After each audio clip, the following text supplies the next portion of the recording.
Bola Branca. Conheçam os destaques desta edição. Campeões da Europa de futsal a caminho de Lisboa. Porto à procura do título europeu da Youth League esta tarde na Suíça. O rescaldo da jornada que foi um 31 para o Porto e a subida do Famalicão à Primeira Liga.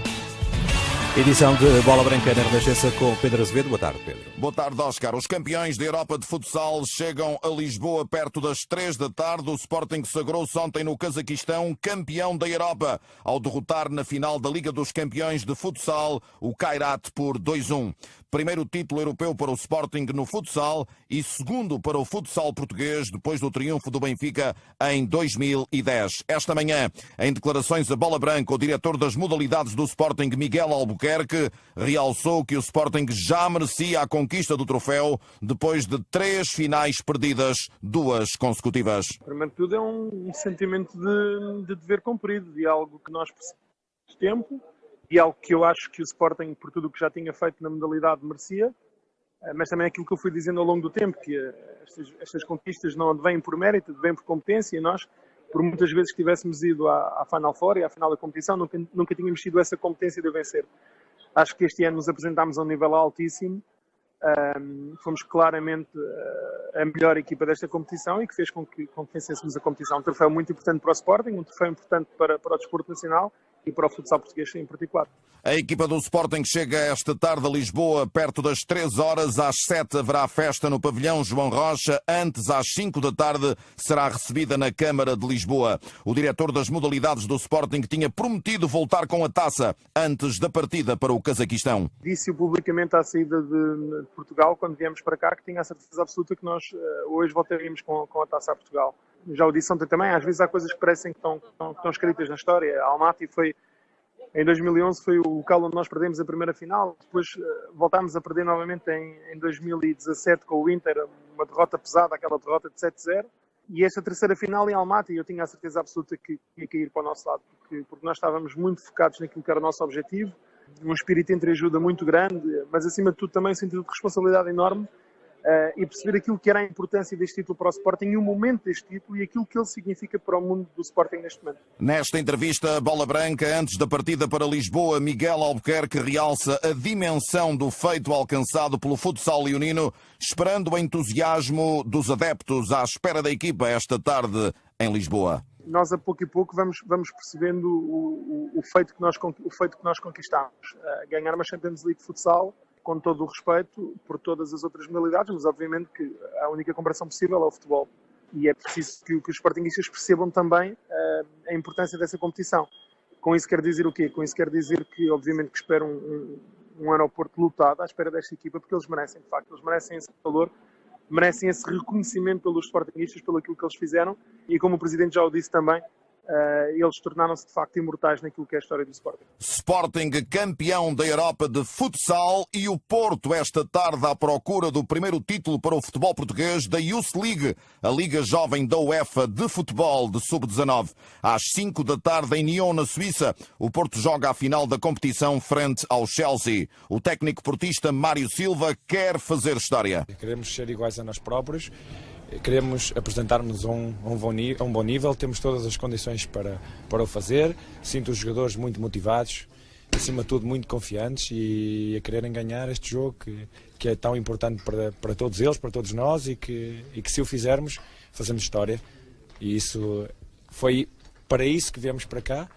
E é dessa forma que queremos sair de cá. Nestas declarações ao Porto Canal, o defesa do Futebol Clube do Porto, Diogo Queiroz, afina pelo mesmo diapasão do treinador. Os jogadores querem fazer história na Youth League e apresentam-se muito confiantes para o jogo decisivo. Estamos muito confiantes e muito motivados e vamos entrar em campo como entramos no jogo contra o Alphanine, para dar tudo, para mostrar o que é a identidade do Futebol Clube do Porto e felizmente no fim sair com a vitória. Futebol Clube do Porto, Chelsea, 5 da tarde em Nyon, na Suíça, a final da Youth League esta tarde. Nunca uma equipa portuguesa venceu a Liga Jovem da UEFA. O Benfica já esteve em 2 finais, mas foi derrotado no jogo decisivo. Na Liga Portuguesa de Futebol, o Porto tropeçou em Vila do Conde e o Benfica passou em Braga. Com os resultados da ronda 31, o Benfica isolou-se no topo da classificação com 2 pontos de vantagem sobre o Porto a 3 jornadas do fim. A arbitragem voltou a gerar polémica. O Porto, nos canais de comunicação do clube, falou em 2 lances para penalti não assinalados em Vila do Conde.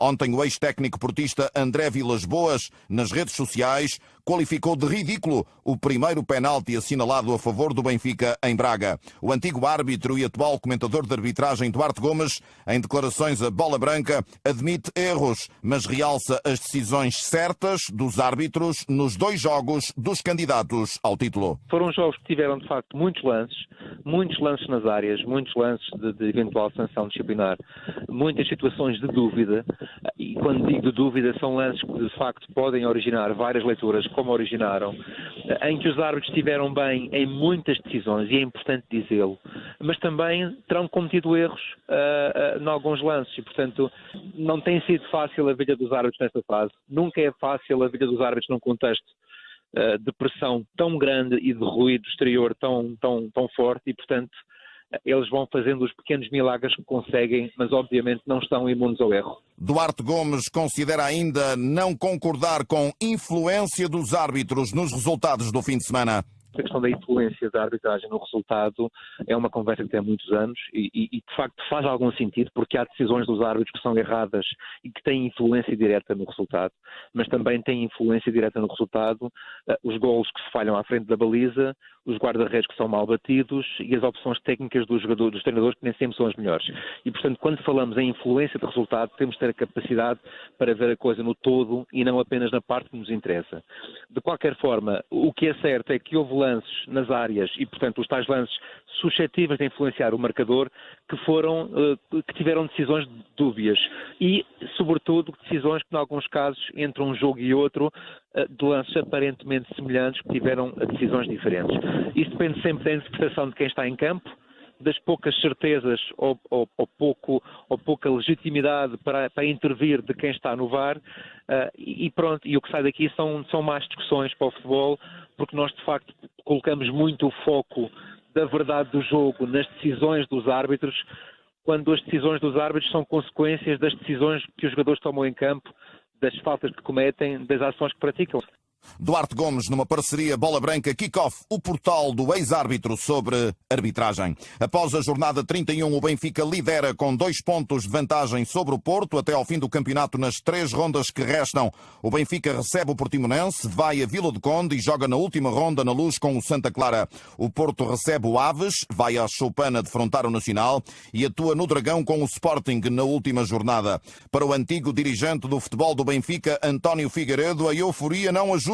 Figueiredo põe água na fervura e lembra que ainda faltam 3 jogos. O campeonato vai estar entregue quando matematicamente for impossível perdê-lo. Até lá entregue não está. Sabe que acho que os benfiquistas estão vacinados com aquilo que ocorreu há uns anos, não é? E tínhamos um dos melhores treinadores do mundo, segundo ele.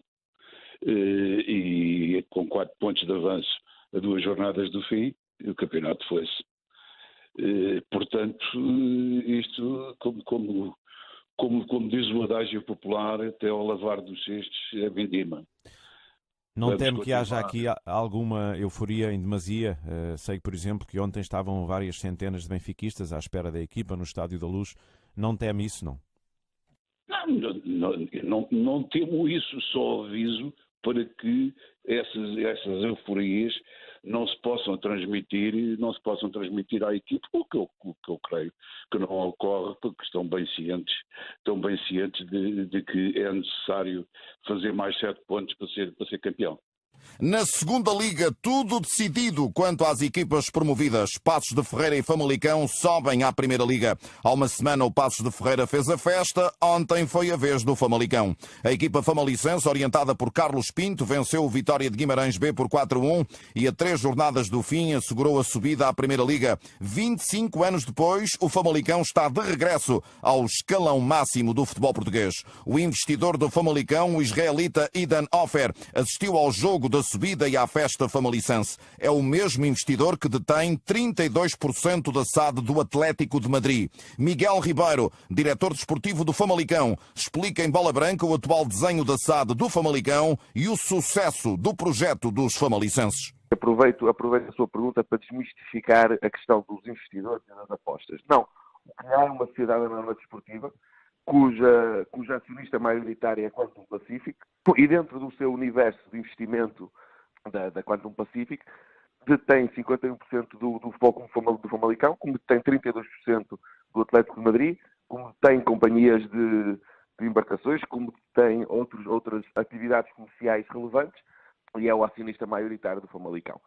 É uma sociedade anónima desportiva constituída há 10 meses e posteriormente vendida pelo clube à Quantum Pacific. E o trabalho está à vista, acima de tudo, é um exemplo de como é possível ter clube, SAD, adeptos, cidade, paixão, o negócio tudo agregado.